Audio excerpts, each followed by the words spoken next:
Cool. Am I audible now? Yeah, I might be audible now.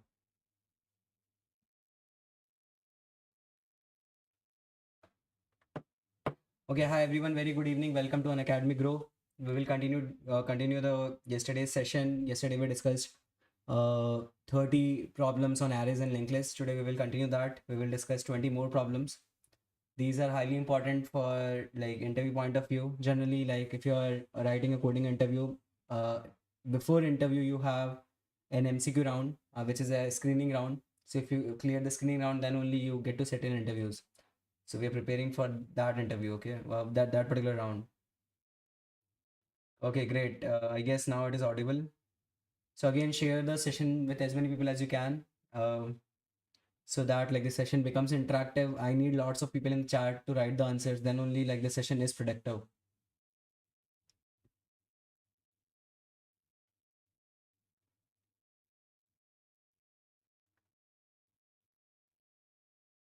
Cool. We will start the session in 2 minutes. I'm just waiting for more people to join. Then we will start the session. We will continue. So again, this is my introduction. I'm Jay, and I'm an MLE at Google. And these are some of my credentials. And we discussed this yesterday. So we are like preparing for the coding interview. That's why this series is called Cracking the Coding Interview. And we are doing 50 MCQ questions on arrays and linked lists.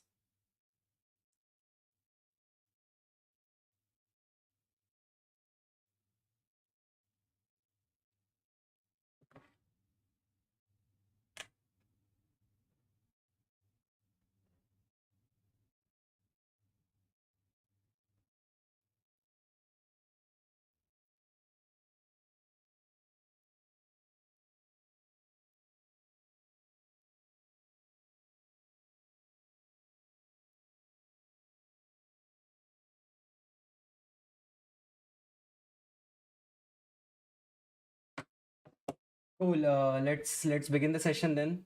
I hope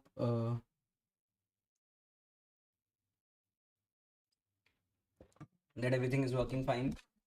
So I'll just start from question number 31. We already did 30 questions yesterday. So these we have already covered. I'll just hover over these questions. So we covered like these were mixed questions from arrays and linked lists, but these are basic level questions. Today we will have more advanced level questions. It will take a lot of time for you to solve. So like just be ready.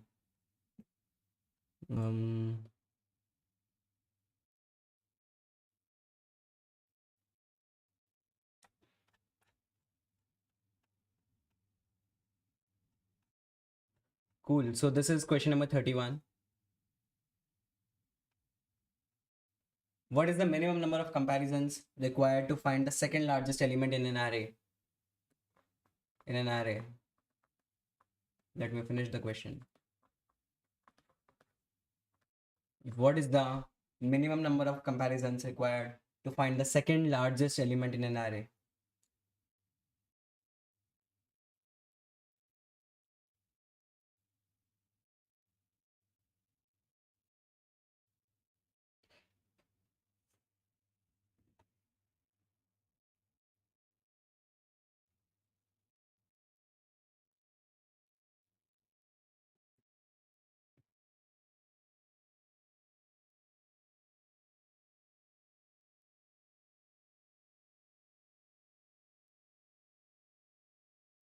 Yesterday we solved the same problem for largest element. If you want to find the largest element, the minimum number of comparisons required was n-1.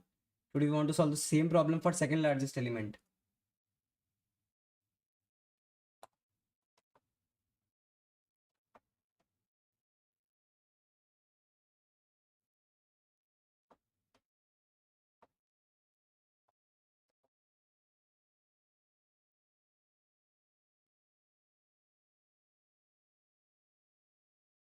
So Sarvesh is saying D, n plus log n minus 2. So also I want the logic, like how are you claiming that it is n plus log n minus 2? It's a very like interesting problem. So just tell me the method, like how will you actually compare? How will you get it in n plus log n minus 2 if you're saying? Just a brief description will do.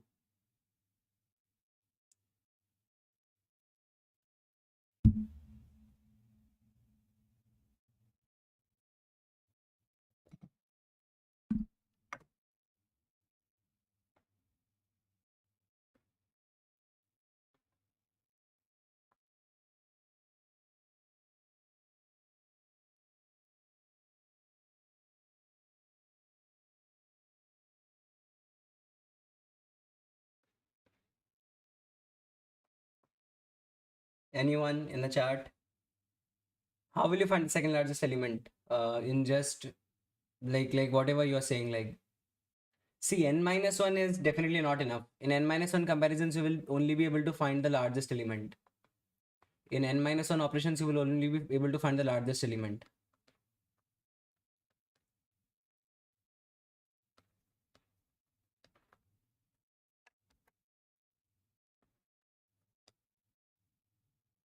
I am from mechanical background, but coding languages and DSA as a skill are essential. It's essential, so I want to learn how to multitask.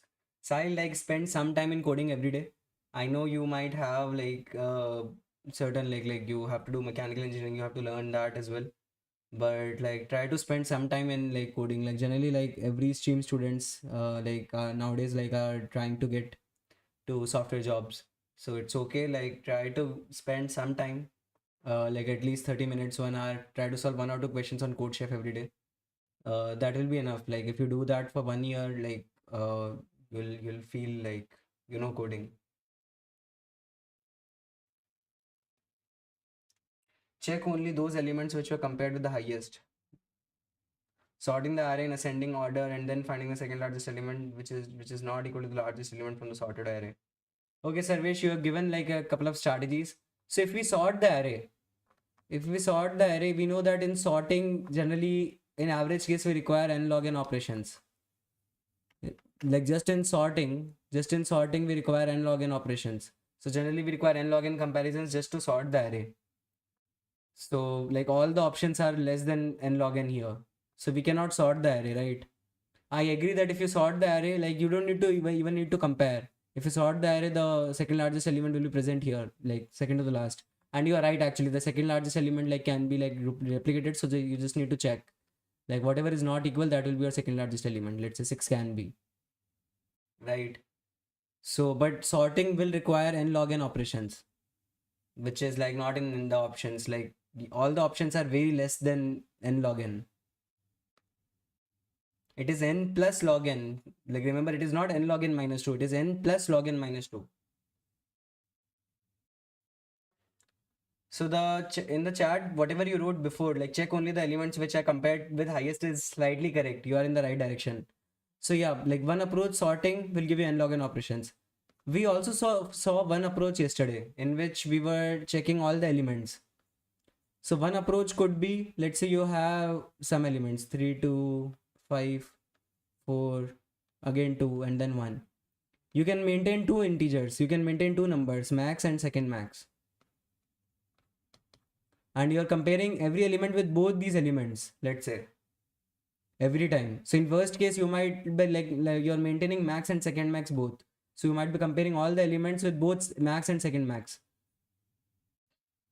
In this case, you will be requiring 2n operations, 2n comparisons, right? That is another strategy. There is a very good strategy to solve this problem and we can do it in n plus log n minus 2 actually. We can actually do it in n plus log n minus 2 operations. Your answer was correct, but like strategy was incomplete. So, and this is a standard technique called the tournament method. It's a standard strategy or algorithm, and it's called the tournament method. We can use the tournament method to find the largest and the second largest. If you want to find both largest and second largest, then tournament method is better. I will tell you how.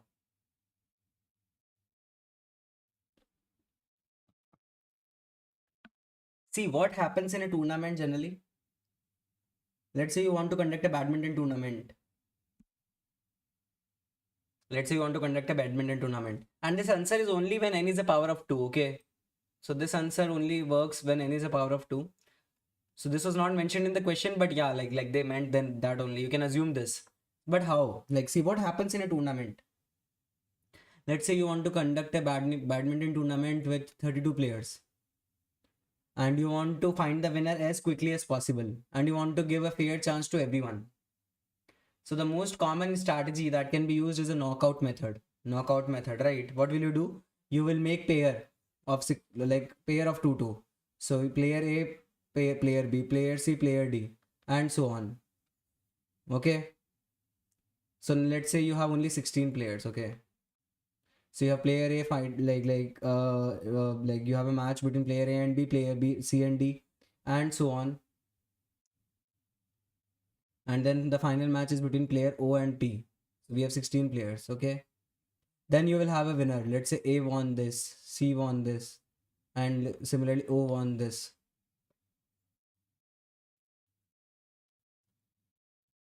M won this, and so on. Okay. So what will you do? Then you will have the match between the winners. This is the standard knockout strategy. We are just like having matches and then knockout. So if whoever loses will just go out of the race. Like this is the standard technique. So then you will have a match between A and C, and let's say A won this. Similarly here M won, and so on. And at the end you will have a winner. At the end you will have a winner. This is called tournament, right? This is called the knockout tournament. Same thing we can do to find the largest element in an array. Forget about the second last right now. Forget about the second last right now. Let's say I want to find the largest element.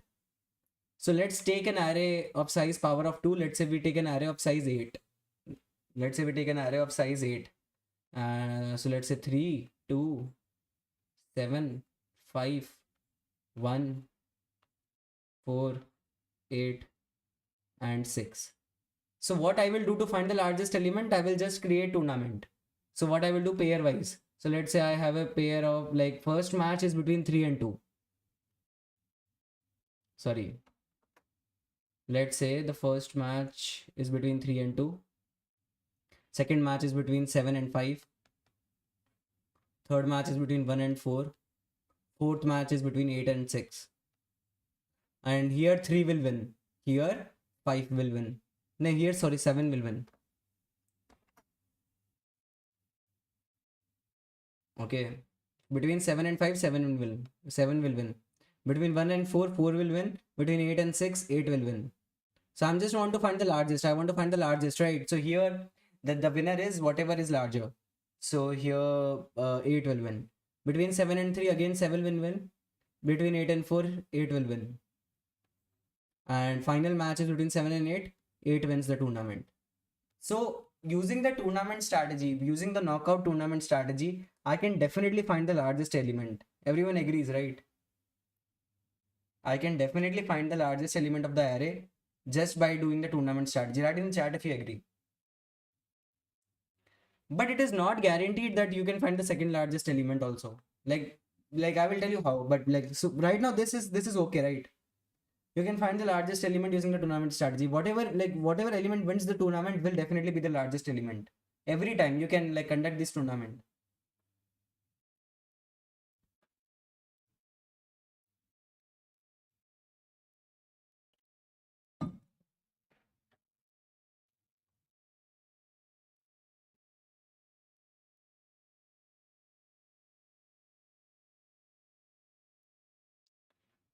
So tournament strategy guarantees the maximum to be the winner at the end, always.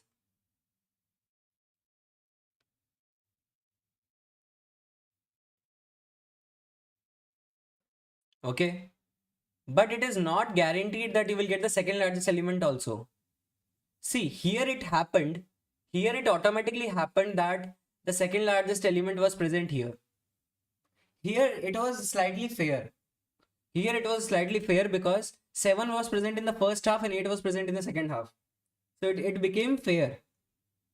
See, it is not guaranteed to be like, see, knockouts are not considered to be the fairest strategy. Like, consider a cricket tournament happening. See, this can always happen, right? You can create like conduct a cricket tournament like this, but it is not fair. Like, what happens if 8 and 7 are present here and here? So first match between will be happening between 8 and 7 will lose this match, right? 7 was actually the second best player in the tournament. 7 was actually the second best player in the tournament, but 7 will lose the first match itself. 7 will not get a chance. Like 7 will not get to the finals, right? So like conducting like knockout tournaments are not always fair. That's why generally like in FIFA, like football also, like in FIFA generally 32 teams take part. They can very easily conduct a knockout tournament, but it won't be fair. It is not like if you conduct a knockout tournament, it won't be fair, and the second best team might get like the best team. You will not be able to figure out the second or third best teams efficiently if you just conduct a knockout tournament. So generally, what they do, they create groups of pools. So generally in football, like you have pools, 8 pools to start with, A B C D E F G H. You have 8 pools, and you have four teams.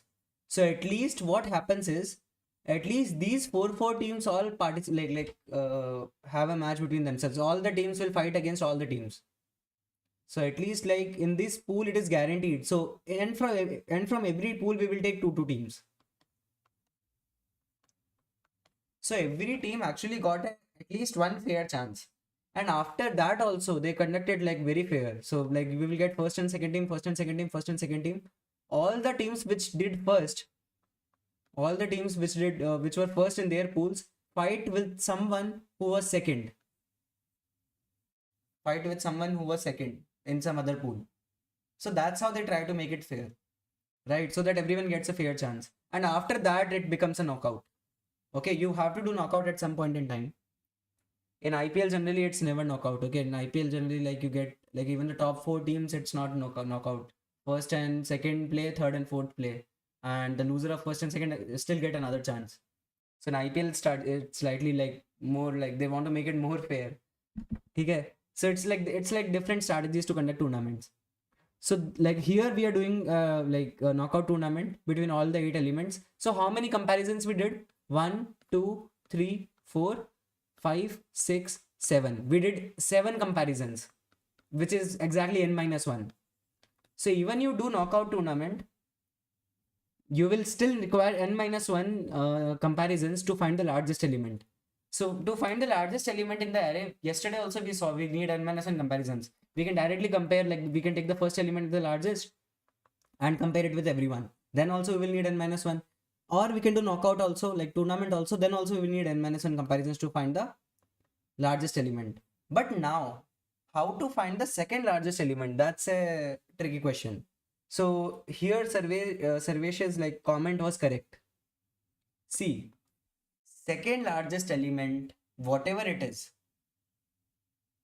second largest element, whatever it is, must always have to fight with the largest element in any knockout tournament. So it doesn't matter. It doesn't actually matter how you are.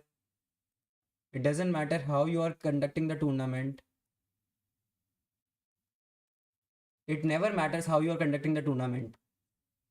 The second best team always has to fight the best team. Think about it. Here the second best team was in the first half.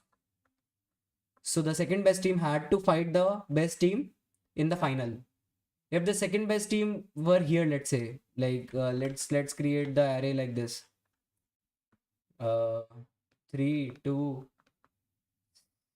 1, 5, 7, 4, 8, 6. Since the second best team is present in the second half, since the second best player, which has the ranking like let's say score 7, is present in the second half, this time the second best team will fight the best team in the semifinals. Like how? Again, like in 3 and 2, 3 will win. 1 and 5, 5 will win. 7 and 4, 7 will win. 8 and 6, 8 will win. Between 3 and 5, 5 will win. Between 7 and 8, 8 will win. And between 8 and 5, 8 will win. This is final, this is semi-final. Second best team always has to fight with the best team. It doesn't matter like where you place them. I hope this makes sense. So in the tournament method, it is always guaranteed that the second largest element will always be in the chain. So this is a tree, right? This is a tree. Second largest element will always be in the chain in which the largest element is fighting. So the second largest element can only be 5 or 7 or 6. You just have to check the elements. You just have to check the elements which are in that particular tree, right? In that particular tree, that the path where the largest element is present. And we know, since it is a tree, the height of the tree, like since we have n elements, the height of this tree will be log n. The height of this tree will be log n. And there will be log n elements. There will be log n elements. So we already had n minus 1 comparisons. We already did n minus 1 comparisons to find the largest element. But the second largest element can only be between one of these log n elements. And now we just need to find the largest element among these log n elements.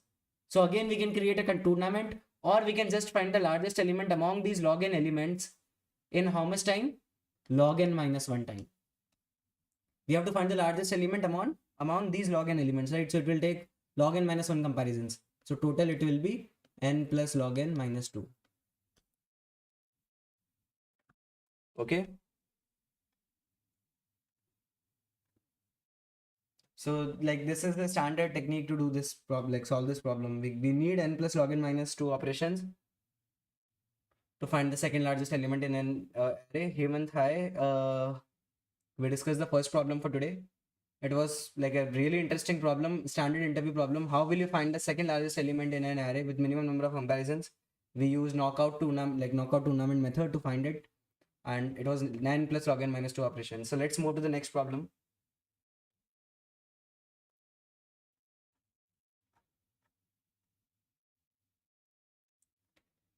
So today we have all difficult problems, okay?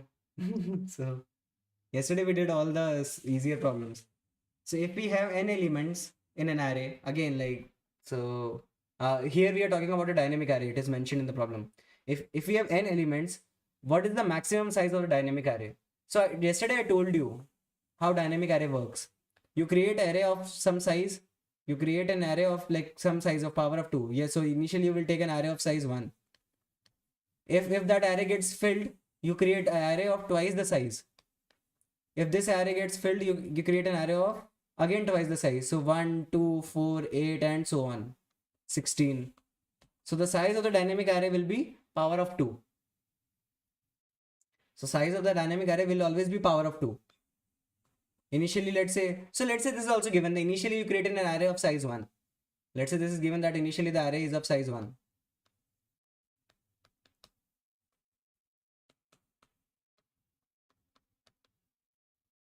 Now you have n elements. Now you have n elements in the array. So what will be the size of the dynamic array?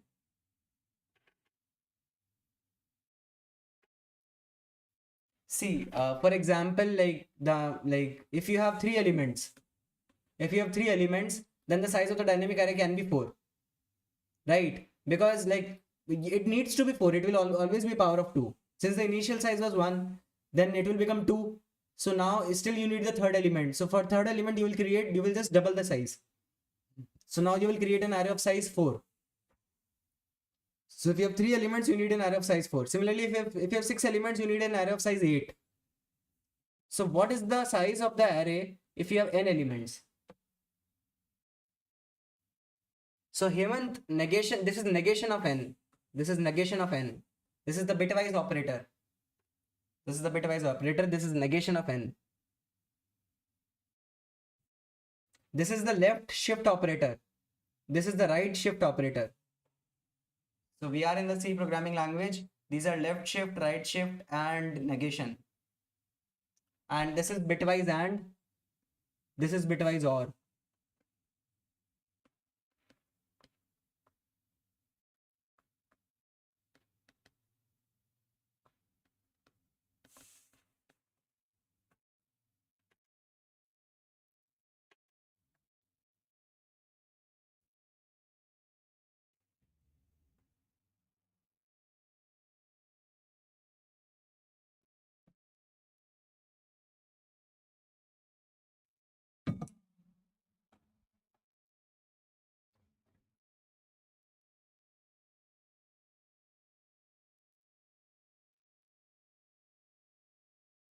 Think about it. So I'm already telling you some answers. If the array has n elements, 3 elements, the answer should be 4. If the array contains 6 elements, the answer should be 8. So it's just the next power of 2. It is just the next power of 2.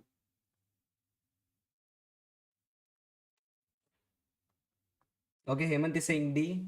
Any other like people in the chat? Do you want to give it a try?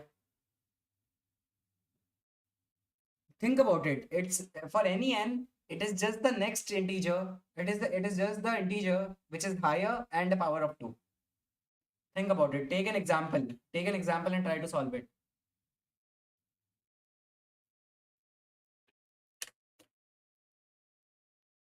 It is a question of binary bitwise like operator as well. It is like you have to deal with bits.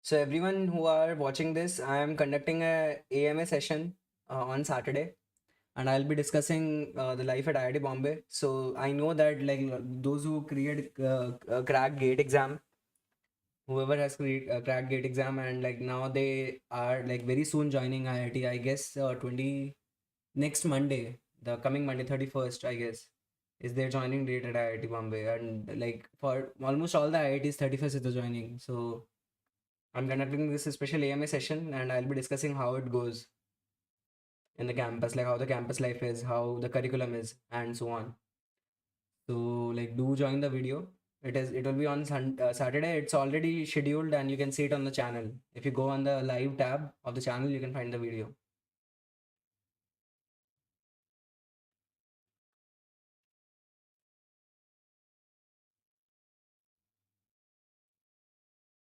Okay, now Hemant is saying A, and actually A is correct. I was just waiting for the right answer.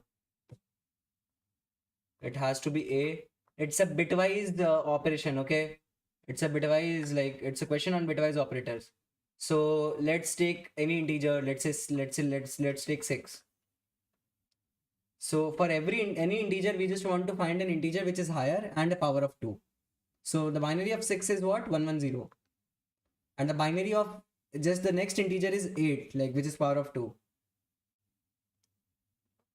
which is 1000. See, there is the property of power of 2.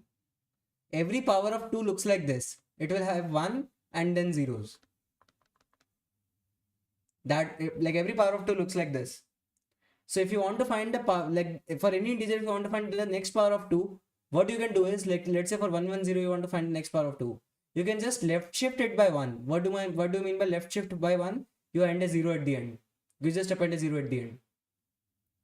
And then you take the negation of this, negation of n. What is negation of n? It will be since this is 110, it will become 001. So there is some issue, right? Um, if you just left shift, it won't work. So what we want is we want this to be present as it is. We want this to be present as it is. Then only negation we can AND it. So if we just do and negation of end, we will get 0. So we just want to append a 1 in the beginning, right? There is a this won't work. Like option A should not be correct. Okay. So why am I telling you this? Like what is n left shift 1? Think about it. N left shift 1 is 1100. What is negation of n? Negation of n is 001.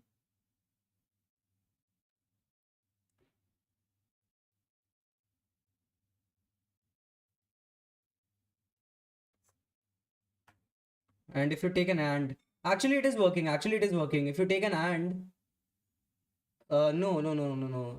It is not. So if you take an and, it won't work. Yeah, actually, left shift is multiply by 2. Hemant, correct. If you left shift, it is like multiply by 2. So if you want to multiply any number by 2, it is like just appending a 0 at the end, right? So this is not actually correct. So I'll just check this question again, like whatever, like this has been asked in some company, okay? This question has been asked in some company, and like the options given are not right. Okay, there is a flaw in this question. Like what you should have done is you want to append a 1 at the beginning, then only you can add with negation of 1. So if you're given 1 1 0, you want to append a 1 at the beginning. So yeah, and then you can do like even then, like you cannot take an AND. Even then you cannot take an AND operator, like that cannot be right.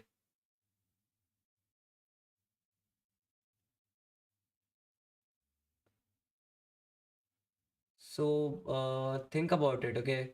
You want all the bits which are present to be as it is. So you want the first one to be present. It's okay if you left shift. It's okay if you left shift. That's okay. And what you can do is like if you have hmm, you should also left shift the negation. You should also left shift the negation in some sense. So can anyone in the chat write the correct expression? Like I'm also thinking of the correct expression for this problem. So let's take it with an example only. So the negation of 110 is 001. And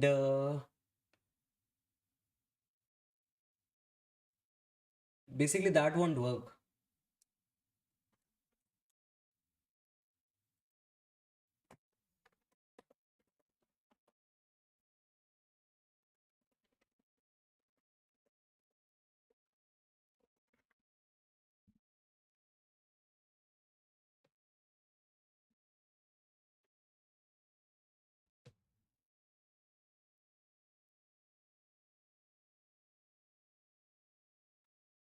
See, you can definitely Hemant, can you tell me how is it working for n equal to 6?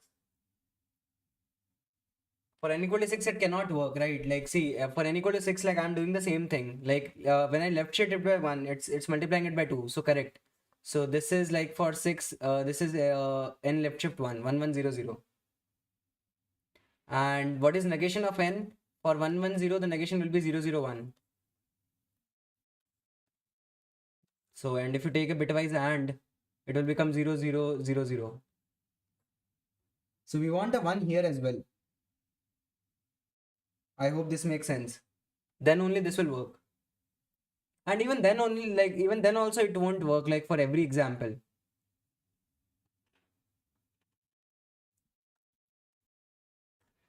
You can write a computer program, but like, I am just checking like from where I took the question, like the option must be incorrect.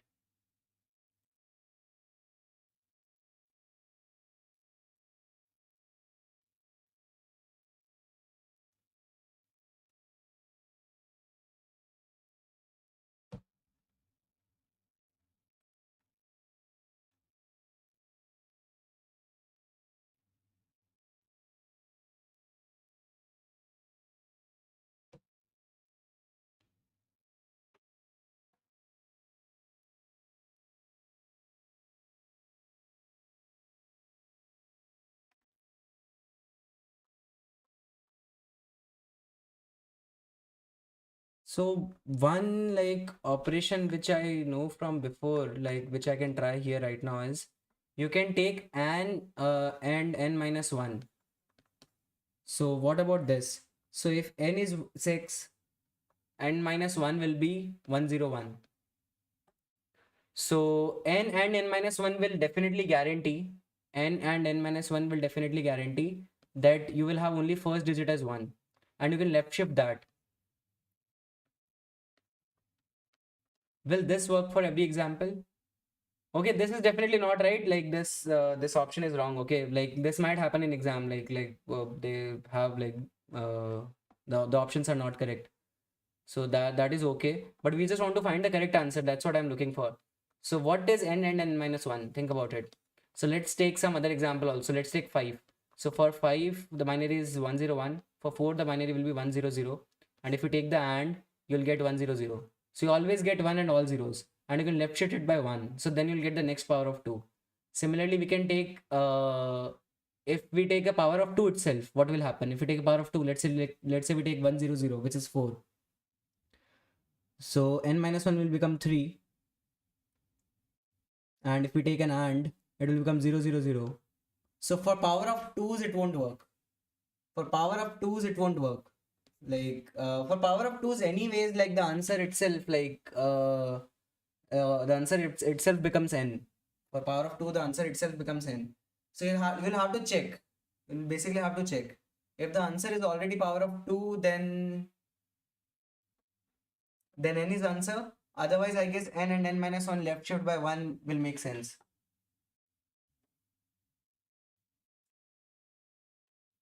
Is it correct? So Hemant, you're saying you took negation of 6 wrong by mistake. How?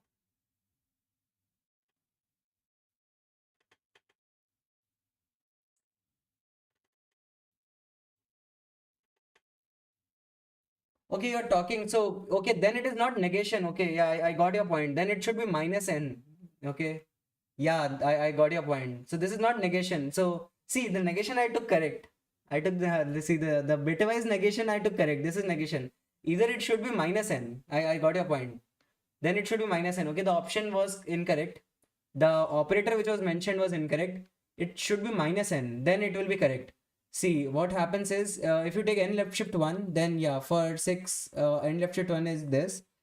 And what is the binary like of minus 6? The binary of minus 6 will be 1001 because you will append a 1 at the front, right? Yeah, I got like, so this is not negation. Like the negation operator works like this. You just have to flip the binary. But if you want to find the binary of minus n, then you will append a 1 at the front, and then if you take an AND, then you'll get a 1000. Yeah, I guess you are right. It should be minus n here. Then like your point is valid. Am I right? Just add in the chat if you got this. Okay. Here it should have been minus n. Okay. The question, like the options were incorrect. I guess this should also be minus n. Cool. You can figure this out. Like just take examples. Okay. You can just plug examples in all the options and you'll get it. And right shift 1 is definitely not correct. 2n is not correct. And definitely it's not gonna be like by taking an OR. It should be minus n here. Cool. So let's move to the next problem. This question has been asked in GATE, I guess. The next problem which I'm taking. There are n unsorted arrays. There are n unsorted arrays. The arrays are not sorted. A1, A2, up to AN. And assume that n is odd. Okay, n is odd. Each of A1, A2, AN contains n distinct elements. So each one of them contains n distinct elements. So A1, so let's take an example. Let's take 5 different arrays. N is odd. So let's take 5 arrays: A1, A2, A3, A4, and A5. And each one of them contains 5 different elements also. 5 different elements. So this can contain 1, 2, 3, 4, 5. This should and also it is also given that there are no common elements between any of the 2 arrays. So all these 25 numbers will be different. So basically you will have n into n elements and all of them will be different. So 1, 2, 3, 4, 5, then 6, 7, 8, 9, 10. So in the last array, you might have 21, 22, up to 25.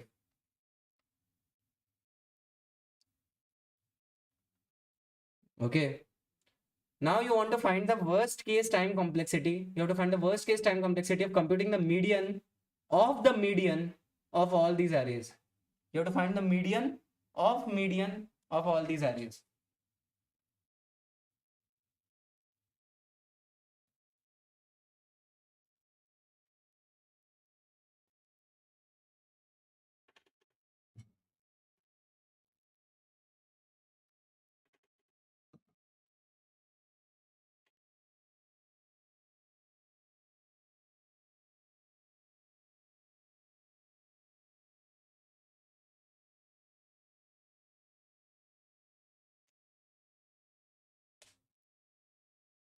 Yeah, Hemant, you can ask doubt related to gate.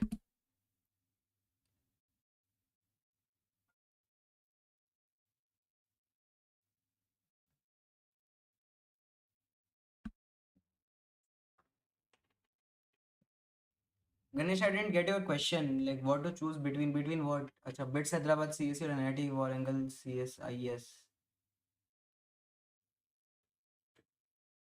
That's a difficult question actually. Like, both the colleges like are equivalent in some sense. The fees will be higher in BITS, I guess, and the placements will be like for MTech. If you're talking about like it's almost same.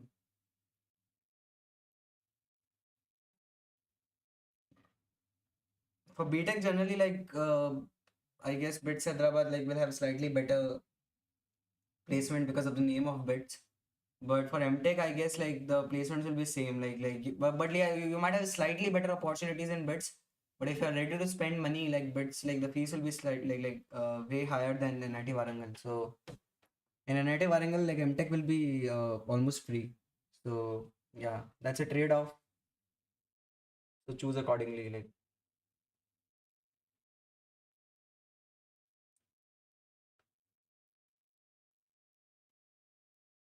so, any answers to this question? See, the question is simple. Okay, like they made it overcomplicated. Unnecessarily they took n unsorted arrays and now they want to find the median of all of them, and then they want to find the median of those medians also. Unnecessarily complicated question.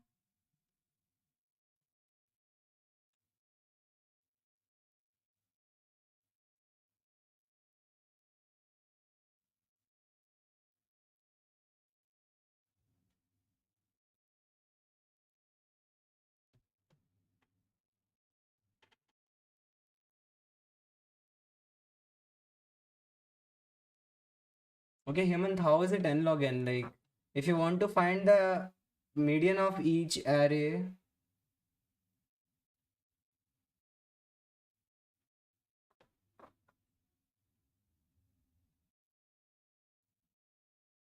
No, if you want to find the array of if you want to find the median of first, you are saying it is n log n, and for second also it will be n log n. So you are taking n log n times. So it will become n squared log n according to your algorithm. Yeah, like you are saying you have to sort them. So yeah, first sort and then get middle. So n log n for the first array, then n log n for the second array, n log n for the third array. So you're taking n log n for all the n arrays. So it is like n squared log n according to you. Then you will find the median of all of them, which will be again n log n. So n squared log n plus n log n, which is n squared log n only. So according to your strategy, it should be n squared log n, right? If you're finding the median in n log n time.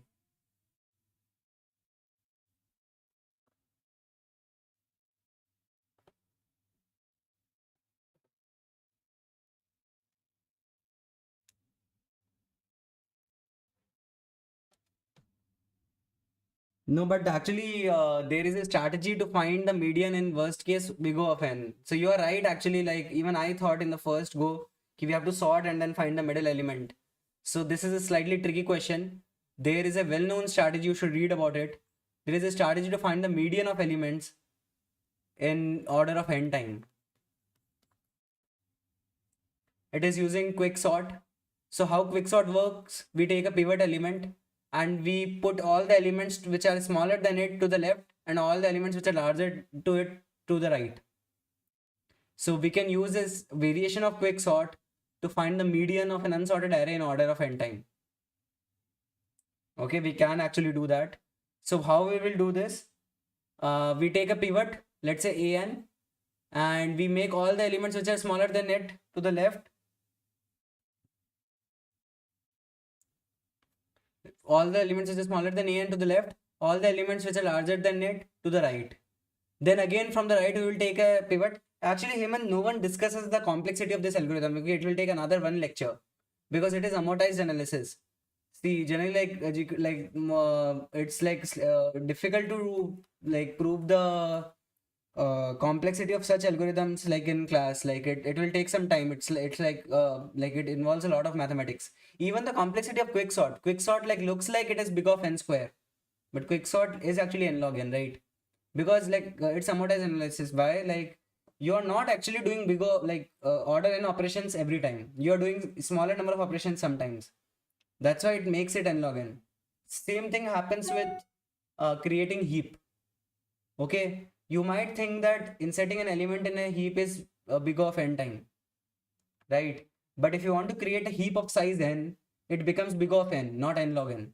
So it's like amortized analysis, and same thing happens with quicksort, and same thing happens with this algorithm also. So I can create another like lecture for this. I will definitely create one lecture to just explain the complexity, the amortized complexity of quicksort and build heap.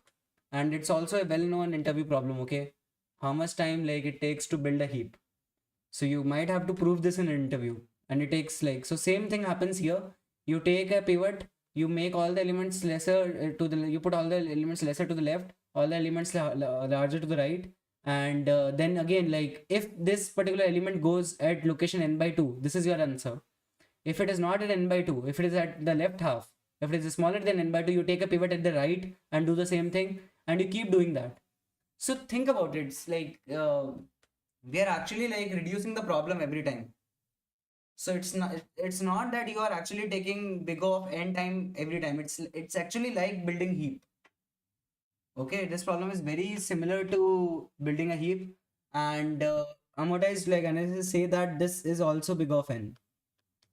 Okay, so this is a well-known problem and you should know this, and that's why like you can calculate median of every array in big of n time only, and that's why like it is big of n square and not n log n. So I will definitely create another video, like just do remind me in some future classes, like if I do, like if I forget, very soon I'll be creating a video to prove like the complexity of quicksort and heap, like build heap, basically uh, amortized analysis, like how it works.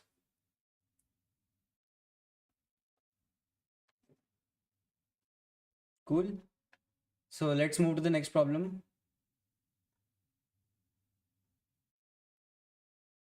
So an array ARR, an array ARR consists of n integers in locations indexing from 0 to n minus 1. The task is to shift the elements of an array cyclically to left. You have to shift the elements cyclically to the left by t places, where t will be between 1 and n minus 1. An incomplete code is given. Complete the algorithm. Try to solve this problem.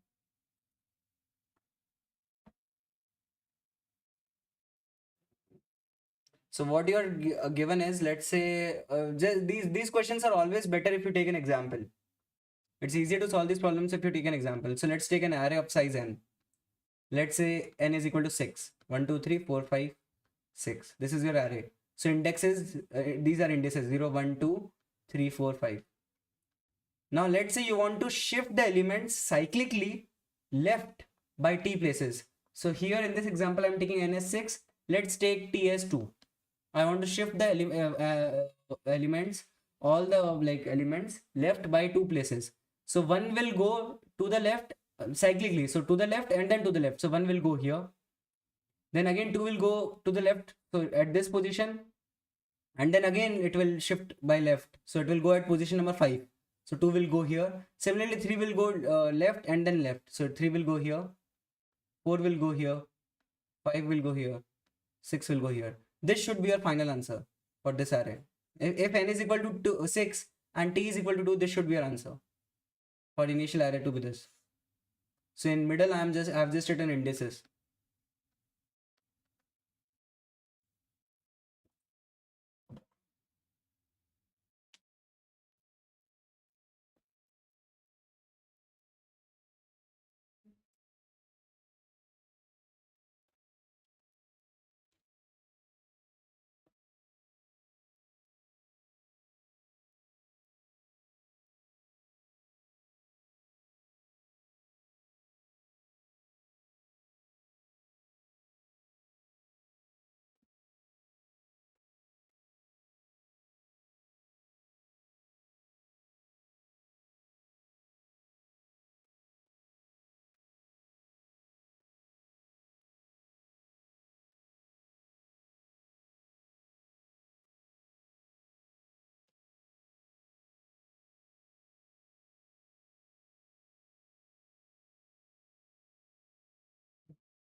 Okay, I'll just give you 2 minutes to think about this.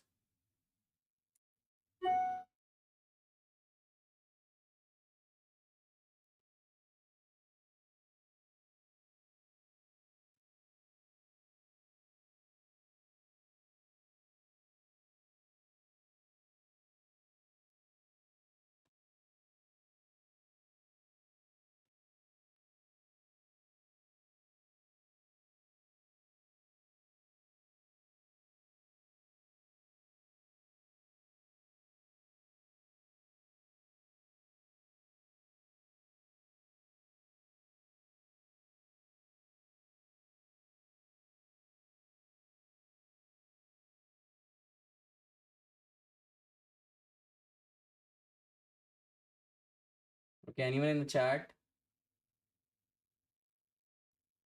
So it's a difficult question. It will take some time.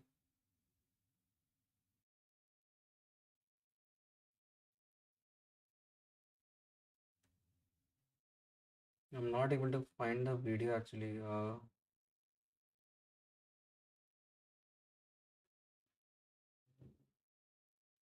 Yeah.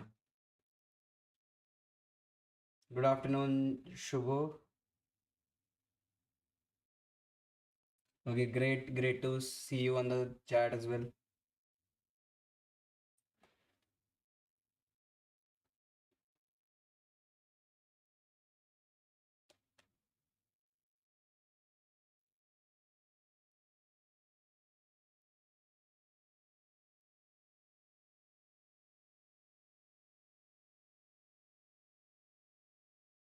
Okay, Hemant, yes, option A is correct.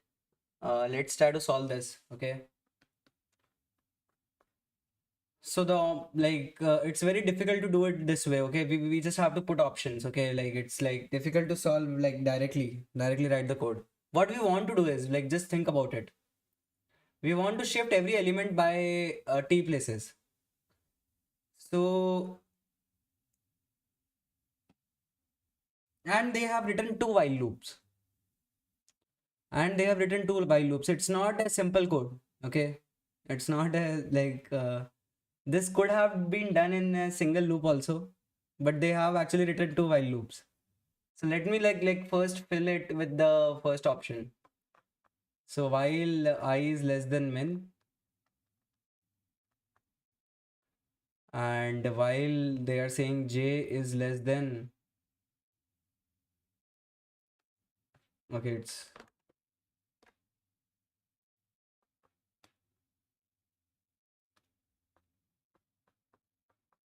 while j is less than n plus I minus t mod n plus I minus t modulo n.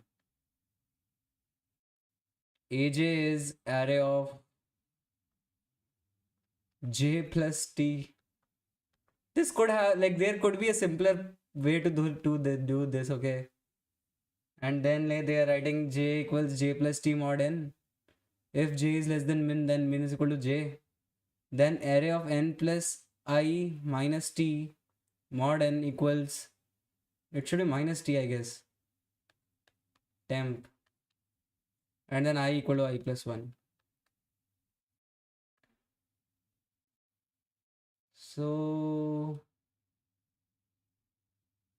there is some issue with this code. Okay, again, like this problem has been taken from somewhere, but there is some issue with this code because this I equal to I plus 1 should be inside the loop, right? Why have they written I is equal to I plus 1 outside the loop? I'm just thinking about it. Yeah, this should be inside the loop. Okay, let's try to solve it. It doesn't make sense to have I equal to I plus 1 like outside. Anyways, let's try to solve it. Let's take this only and try to solve it. So we have 1, 2, 3, 4, 5, 6 elements. So while I is less than min, and they have initialized like min with n, min is like 5 here, like 6 here, and I is equal to 0. Like in the beginning of loop, I is equal to 0. So while I is less than min. So we are writing temporary equals array of I. Temporary is equal to array of I. That's okay. So temporary will like contain array of I, which is 1. So initially, like let me write the temporary variable here. Always create boxes. It will help you. So I is equal to 0, min is equal to 6. temporary contains array of I, which is 1, and j is another variable here. J is equal to I, which is 0. So while j is less than n plus I minus t modulo n. So what is n plus I minus t modulo n? So here n is 6. 6 plus 0 minus t, which is 2 modulo n. So for every loop, what will happen? N minus t will remain constant. So to make this loop simpler, n minus t will always be 4 in our case. So this is essentially 4 plus I modulo n in this loop. Modulo 4 plus I modulo 6. This is what this is. So initially, if I is 0, 4 plus 0 modulo 6 will become 4 only. So while j is less than 4, what we are doing? We are saying aj equals. So we are basically running this loop 4 times. Okay, actually it is correct. So this bracket was for this opening bracket, okay? Here they had an opening bracket. So we just need to have one closing bracket at the end. Actually it was correct. We just need to have one closing bracket at the end. So indentation was really bad. Okay, it's okay, it doesn't matter. So while j is less than 4, we are running this particular loop 4 times. So the first statement is aj equals array of j plus t modulo n, which is j plus 2 modulo n. This looks correct. Why? Because we have to put like at jth location, at 0th location, what we are putting? We are putting whatever is present at j plus 2. So we are writing, so this is our array, okay? So we are writing 3 here. We are writing whatever is present at 2 locations after it. So this looks correct. So at array of 0, we are writing 3. And okay, this is not visible, I guess. So let me create the array here as well. I'm just creating the array here as well. So this is array of 0, 1, 2, 3, 4, and 5. And initially they contained 1, 2, 3, 4, 5. It is like swapping. It is just like doing swapping. So what they are doing, they already stored the value of value in the temp, and now they are writing aj equals array of j plus t modulo n. So this will contain 3, and now they are doing j equal to j plus t mod n. So now they are incrementing j by t places. Oh, this is really crazy. So they are incrementing j by t places. So j now will become 2. And now if j is less than min, then min is equal to j. So is j less than min? What is min? Min is 6. So j is not less than min. So yeah, that's okay. We don't have to do anything. So again, we will run this loop one more time. So now j is 2. So aj, now a of 2. They are now changing a of 2. A of 2 will become a of like 6 modulo 6. Okay, no, yeah. A of 2 will become array of j plus t modulo n. So j, this is 2, okay, yeah. We are just making it like 2 places after. So we are shifting this. We are writing this element here. So this will become 5. Okay, this will become 5. And again, we are shifting j by 2 positions, which is okay. So if you want to shift j by 2 positions, j now will become 4. And still j is not less than min. Okay, j was actually less than min before as well. Actually, j was less than min before as well. But it doesn't matter, right? Since we are running the inner loop. Okay, so yeah, min will become like, initially like min was 6, so min became 2, and then min became 4. That's okay. We are changing min also. So we are again looping we are still inside the loop. So now now since j became 4, now is j less than n plus I minus t modulo n. Now this value was what? I was 0. So this value was 4. So now j is not less than 4. So now we are actually out of this loop. And min now became 4. So that's okay. How did you solve it so quickly? Like this question is crazy. Okay, this will take a hell a lot of time. Like this is not a 1 or 2 mark gate question. Like this question like wants 5 or 10 minutes of understanding, like deep understanding. So I hope I did everything correct till now. Now the next step is array of n plus I minus t mod n equals temp.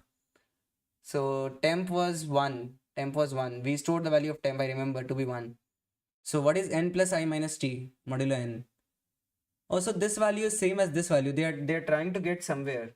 Yeah, sure. I'll answer your question. Just give me 2 minutes, okay? This value was 4.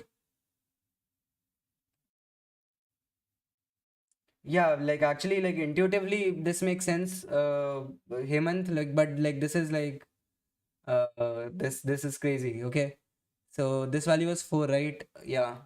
So they are writing array of 4 to be equal to temp. Array of 4 to be equal to temp, which is correct actually. I don't know how, but like it is like doing the right things. So in the first iteration, we only altered the alternate values and the alternate values came out to be correct.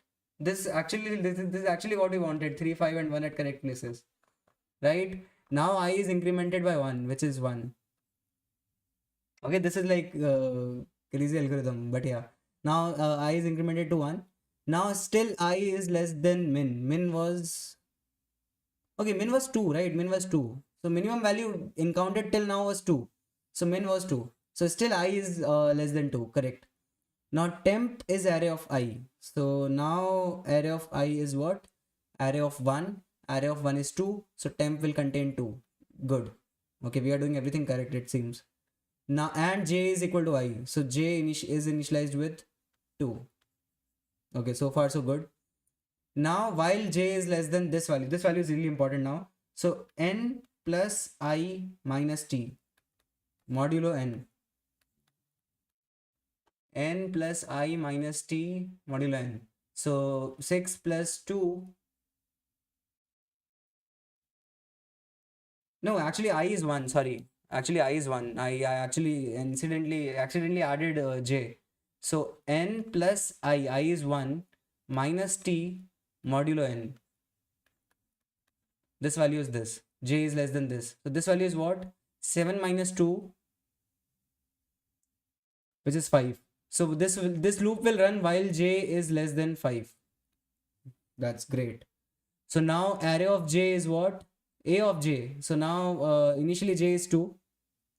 Initially j is 2. Oh, why is j initially 2? That's initially j is 1. Sorry. Okay, you must have like I did a bit of mess up. Since I was 1, j is also 1. Since I is 1, j is also 1. I did a like yeah. Since like j is initialized with I, so we are changing the value of 1. Like intuitively, like again I got the idea. That's why I'm like corrected the mistake. Yeah. Okay, something happened. Just give me 1 minute, okay? So OneNote is not responding. Okay, now it does. Okay. I just need to get my pen. Yeah. So j is 1, and while j is less than 5, it's okay. We are making a of j, which is a of 1, to be equal to array of 1 plus t modulo n. Again, right shift by whatever value is right present 2 places, right to it. So we are making this to be equal to 4, which is great. And now we are doing j equals j plus t mod n. So we are shifting j by 2 places. So now j will become 3, which is again great. Now since j is not less than min is still just 2. So we are just storing the minimum value encountered till now. So it is still 2. So again, we still j is less than 5. So again, at location 3, we will do the same thing. We will write 6 here. And again, we will write, again, like we will go in the loop and still like now j is not less than 5. Now like since we will increment j by 2 places, j will become 5. So now j is not less than 5, 5 is not less than 5. We will come out of the loop and we will again make array of this particular value. So what is this value? 6 plus 1 minus t, which is 5. We will make a of 5 equal to temp. Temp was 2, so we'll make it 2. And that's all. We will increment I by 1. So I will become 2. and now I is not less than min, so we will come out of everything and we have our array. Okay, this was a crazy algorithm, and it feels to me like what it does is, okay, like it is actually doing it cyclically. It is doing it cyclically, but since t was 2 here, this loop went 2 times. We did alternate values, like firstly 135 0 to 4 and then 135. If t had been 3, this loop had been running 3 times. Like this, what it is trying to do is, if t had been 3, it would have fixed like alternate 3 values first, then again like alternate 3 values like next, and so on. That's how it is working. Okay, so this option is actually correct, and like this is a really difficult question. It's like highly, I don't like think like this will be asked in interviews, like MCQ problem, because generally they give you questions which can be solved in 2 or 3 minutes. But like still, like if this is asked, you can answer it. Just take an example and be really patient. Okay. Yeah, yeah.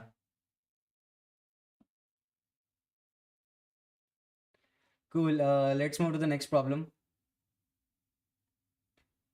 This should be slightly simpler. Find the output, consider the below program, and assume A to be a matrix of size n cross n. You're given a matrix A, or rather it should be, so since all the operations here are done on S, so this should be matrix S instead of A, okay? Because all the operations in the code is done on matrix S. So it should be S, it should be S transpose, it should be S inverse. So let's say S is a matrix of size n cross n. Let's say S is a matrix of size n cross n. What does this particular piece of code do?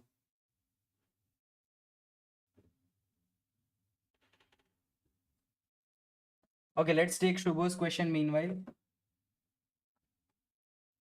मैं final year CSC का student हूँ. मैं सोच रहा हूँ gate के लिए सिर्फ फोकस करूँ फरवरी तक और उसके बाद 4-5 महीने प्लेसमेंट्स के लिए. Please suggest, is it correct? So Shubho, you are making a couple of mistakes.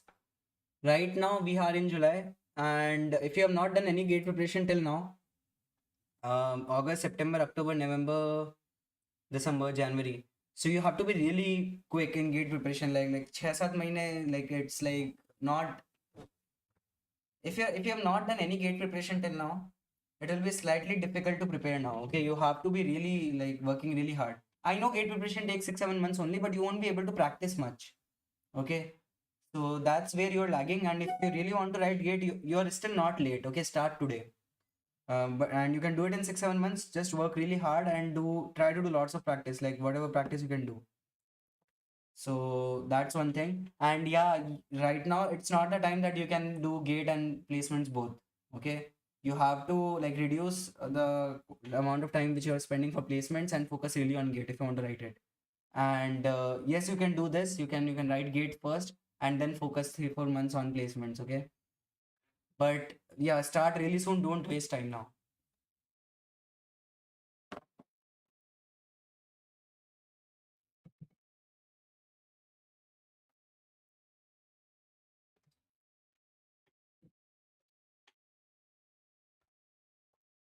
If you have basic knowledge, then it will be slightly simpler.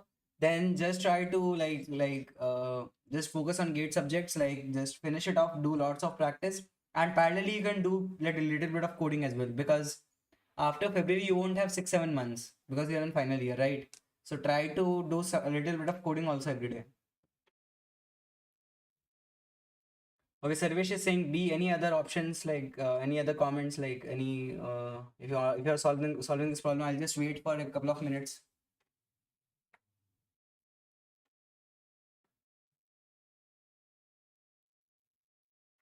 What will this piece of code do?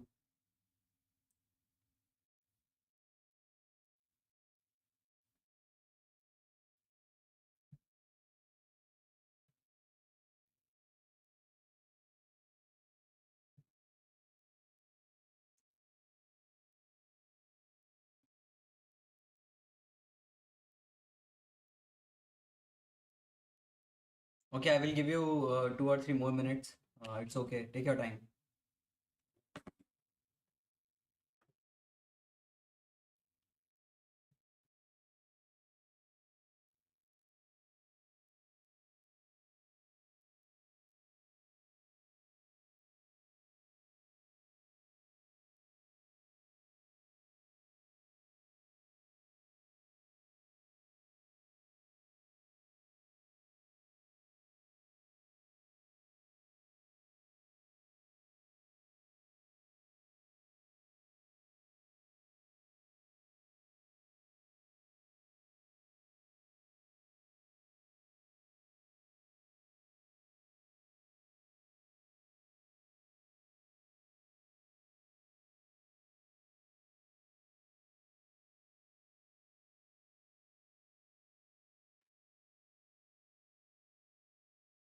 Yeah, actually the answer is A. And actually we are not swapping 2 times. We are not doing anything at all. Where are we swapping? Let me check. Let me just solve this problem. Try to solve this problem. So let's take a matrix of size 3 cross 3, n equal to 3, let's say 1, 2, 3, 4, 5, 6, 7, 8, 9. Let's say S is this. They are saying C is equal to 100 for I equal to 1 to n from j equal to 1 to n. So initially we will solve it. So we are going like this. So the statement is temp is equal to Sij plus C. So temp is equal to, initially for I equal to 0, j equal to 0, temp is equal to 101. And then they are saying S of 0, 0 should be equal to S of 0, 0. Okay, for if I equal to j, then nothing happens, like S of ij equal to S of ji. Then they are saying S of ji, which is again S of 0, 0, will be equal to temp minus C, which is like temp minus C is again like 100 and minus 100, which is 1. So for diagonal elements, so if I equal to j, nothing happens actually. For I equal to j, nothing happens. You are writing the same value to the same value. So I equal to j, like if for wherever this loop, if I is equal to j for the diagonal elements, nothing will happen. These elements will remain as it is. 1 will remain as it is, 5 will remain as it is, 9 will remain as it is. Nothing happens. Right? Now let's take for non I equal to j. Let's take, so this is 0, 1, 2. This is also 0, 1, 2. Let's try to solve it for array of 0, 1. Sorry, S of 0, 1. What will happen with S of 0, 1? So we are saying temp is equal to A of 0, 1 plus C. A of 0, 1 which is 2. So temp will become 102. Then they are saying S of ij, which means S of 0, 1 will be S of 1, 1, 0, which is good. So S of 0, 1 will become S of 1, 0, which is 4. So this will become 4. And S of ji will become temp minus C. So this will become 2. So we are actually calculating the transpose. If you see, we are actually calculating the transpose. So how did you write the answer to be A, guys?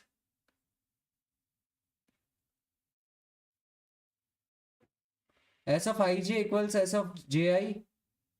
S of ij becomes S of ji, and S of ji becomes... Okay. Got it. It's not actually calculating transpose. Okay, you're right.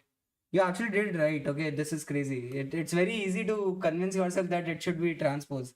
Yeah, you are right, Hemant. If it is n by 2, then it is transpose. This was a very good question, right? So let me write the matrix S again. We will actually be doing transpose twice. So 1, 2, 3, 4, 5, 6, 7, 8, 9. So when we are solving it for 1, 1, it will remain 1, 1 only. Or when we are solving it for 0, 1, this will become 4 and this will become 2. When we are solving it for this value 0, 0, 2, this will become 7, this will become 3, which is okay. Then again when we are solving it for 1, 0, again this will get to 4, and again this will get to 2, right? So we are actually swapping it twice. One when we are solving it for 0, 1, and again when we are solving it for 1, 0. Right, so we are actually running this swap operation twice, so that matrix S will become like the same at the end again. And you are right, Hemant, like if this n had been n by 2 and n by 2, this would have been transposed. Actually, not both n by 2, think about it. They both cannot be n by 2. No, n by 2 is not right. One of the loops has to go till the end. Only the other loop can go till n by 2. If you run both of them till n by 2, you're only solving it for the, like if this is the matrix, you're only solving it for this part. You want one to go till the end, you want the other one to go till I by 2 only. Or actually you want to run it for this particular half only. So I can go from 0 to n, and j should start from I till n. or basically from 0 till I. Yeah, this should not be n by 2. The j loop should be going from I to from 1 to I basically. The jth loop should not go from 1 to n by 2. Like n by 2 is not correct. The I loop has to be till n, but the jth loop should be from 1 to I. Then you are actually doing transpose only like once. You are doing swapping only once, and then it will be transpose. If j loop is also going from 1 to n, it is like s only.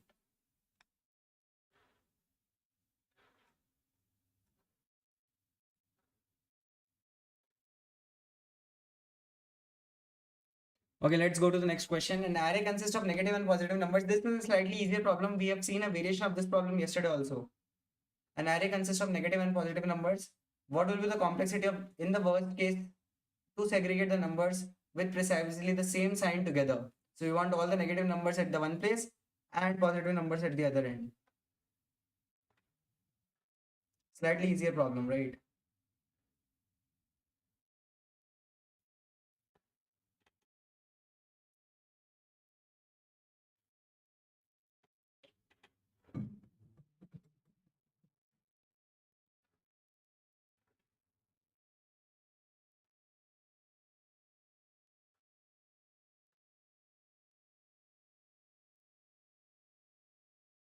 We want negative numbers at the one end, and yes, yesterday we did this problem.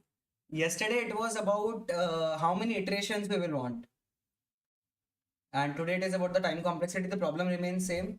We can just use 2 pointers and solve the problem in big of n time. How we will do it?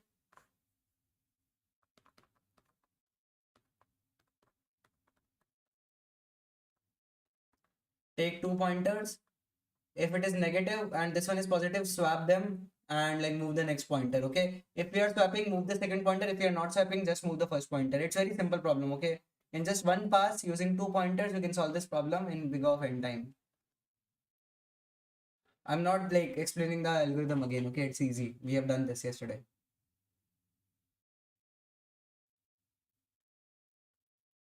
Okay, we have the next problem here. What does this mean?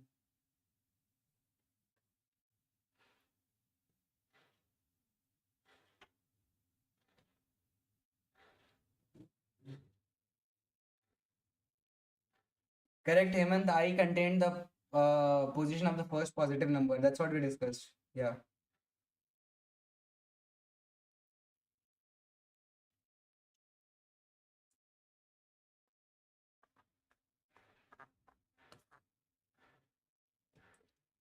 What does this mean?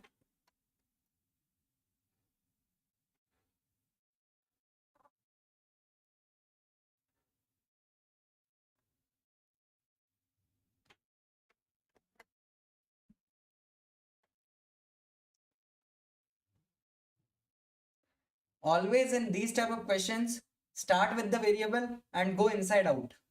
Start with the variable and go inside out.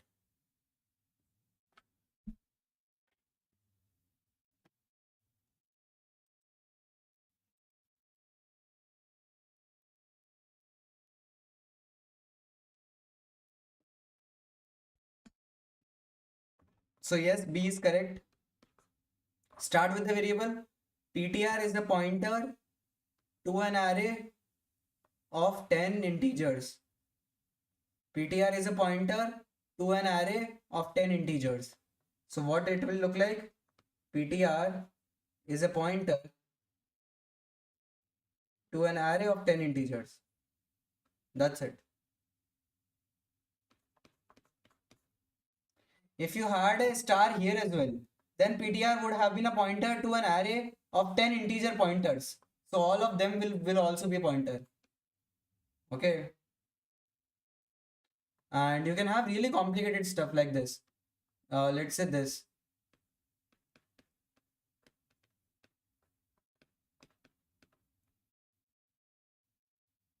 So PTR is a pointer to an array of 10 integer pointer.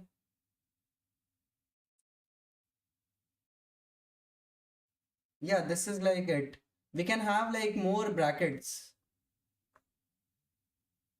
Like here or here. and we can like make it like pointer to 10 integer pointer also.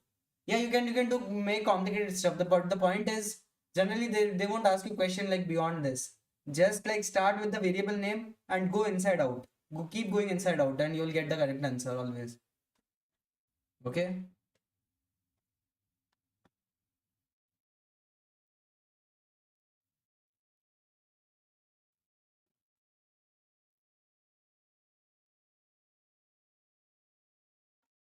Okay, let's move to the next problem. An entire array is always passed by to a called function. Call by value or call by reference, address allocation, address restructure.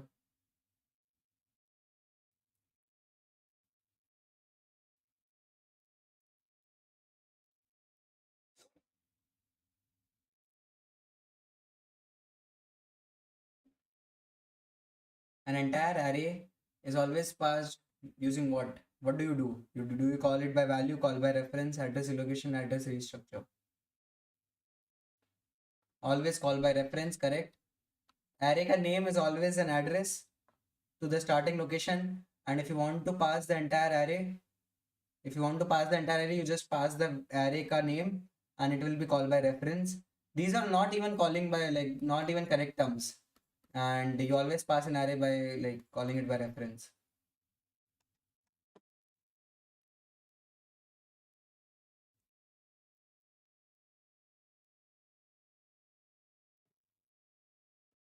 Okay, let's move to the next problem. What will this code do? What will be printed?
Okay, so I'm getting B and C both like can you come up with one answer? I'll again wait for 2 minutes. Think about it.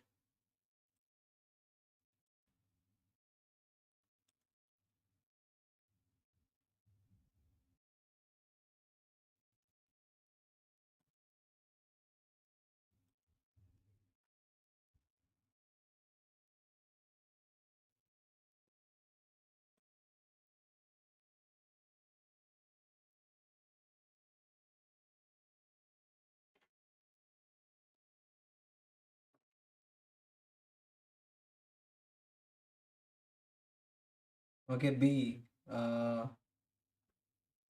Cool. So we have defined size.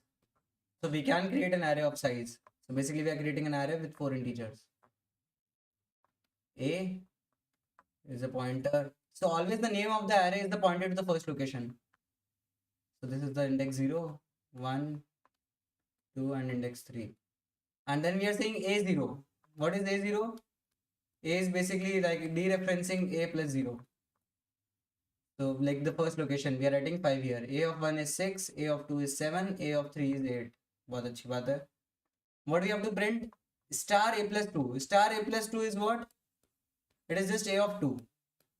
So you are adding A by 2 elements. So and then dereferencing it. So we are just dereferencing this value. Star A plus 2 is nothing but A of 2. So we will print 7.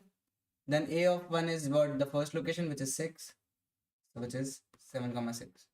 Always the name of the array is the pointer to the first location. So A plus 2 will move it by 2 locations. And then dereference it. Means print the value. Right?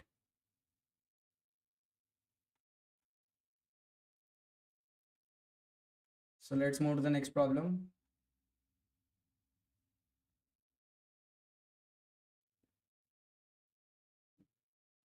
This is question number 40. Okay, you try to solve this problem. I'll just take a 2-minute break. I'll just bring water. Just don't go anywhere. Try to solve this problem. Write the answer in the chat. You can also take a 2-minute break. Like just you can bring water or something.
Okay, yeah, I'm back.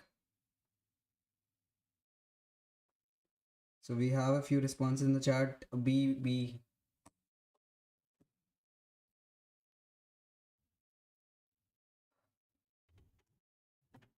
So yes, actually, B is correct.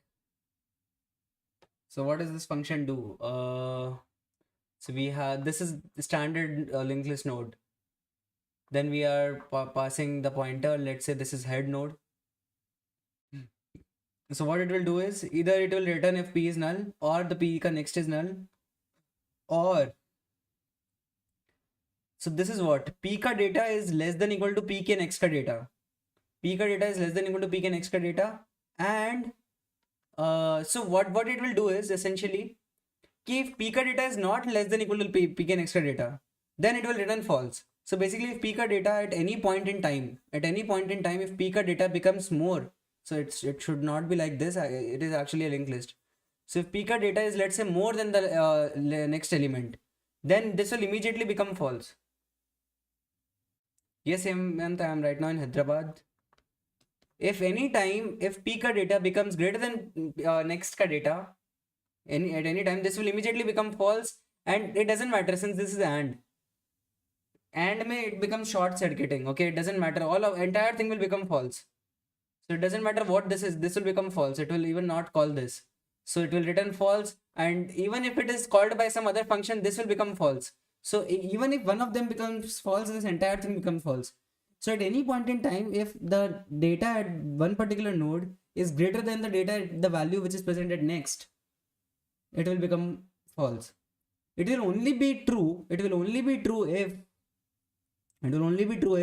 either the linked list initially is null, or it contains only one element, or all the elements are aligned in such a way that either the element is equal to the next element, or it is smaller. So it can only be in the non-decreasing order. Non-decreasing means what? Either same or increasing. Non-decreasing is what? Either same or ascending. So yes, this is correct.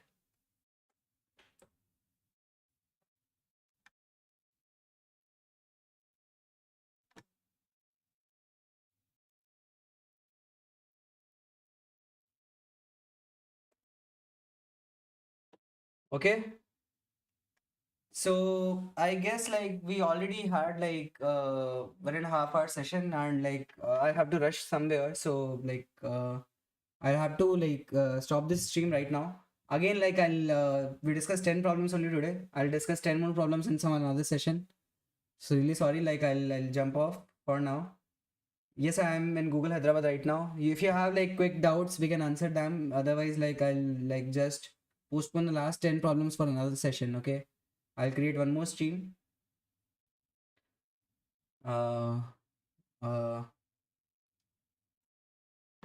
so or I'll post either I'll like create another stream, or I'll like just post the last 10 problems as homework in the Telegram group. So either one of them. Thanks Hemant. And Unacademy has launched a new channel called Unacademy Empower. You can subscribe to this channel as well. Like so, just see it. Like you can learn product management here. So at 3 p.m. have joined Unacademy and are taking sessions here.